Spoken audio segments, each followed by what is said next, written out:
ভোলানাথের নাম নিয়ে সকালবেলায় যুদ্ধের নাইগে পড়লাম। কদি তোমরা যুদ্ধ কইলাম কিসির নিগে, কারণ এই নেপাটা দেখে বেবাকেই ডরাইছে। আমি কইলাম আই দি পিঙ্কা তুই আর আমি সব নেই পেহালামো। ভোলানাথের পূজা বিলে কথা, ডরাইলে হইব। হাতে নগে সবাই ধরে ধরে সব কামটা পার করুন নাকবো, তবেই তো হইব ভোলানাথের পূজা। দেখো আমরা দুজন নেপার নাকছি, ধারে কাছে কেউই নাই। যদি আবার কেউ রে নেপার কই, হাতে হাতে জলাই নে দিবের কই, থাকবার কই, ওই এর নিগে ধারে কাছে কেউই নাই, বেবাক পলাইছে। পুরাটাই প্রায় নেই পেহালাইছি, তাইতে কি আর মরে গেছি নাকি? আমাগোই তো পূজা, আমরা যদি ডরাই থাকি তাইলে কি আর হইব?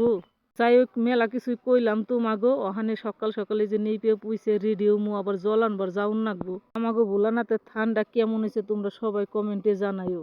আর একটা কথা কই তোমাগো সবাই রে, তোমরা কিন্তু সবাই প্রসাদ খাইবার এই জায়গা আসবা। আজকেই তো পূজা, তোমরা সবাই জানো, নতুন করে তো আর কওয়ার দরকার নাই। বাড়িতেও তো কত নেপি, কিন্তু বাড়ির নেপায় দু এক সময় এহার বিরক্ত ঠেহে, কিন্তু এই নেপায় যে কি মজার আনন্দ সেটা তোমাকে কইয়া বুঝাইবার পারুন না।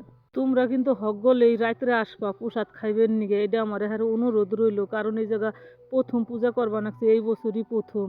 আর একটা কথা, তোমরা কোথায় কোথায় জল আনবার যাইবে না চাও আমারে কিন্তু জানাইয়া যাইও। আর আমরা তো যাবো আলাল, তোমরা কোথায় যাইবে জানাইবে।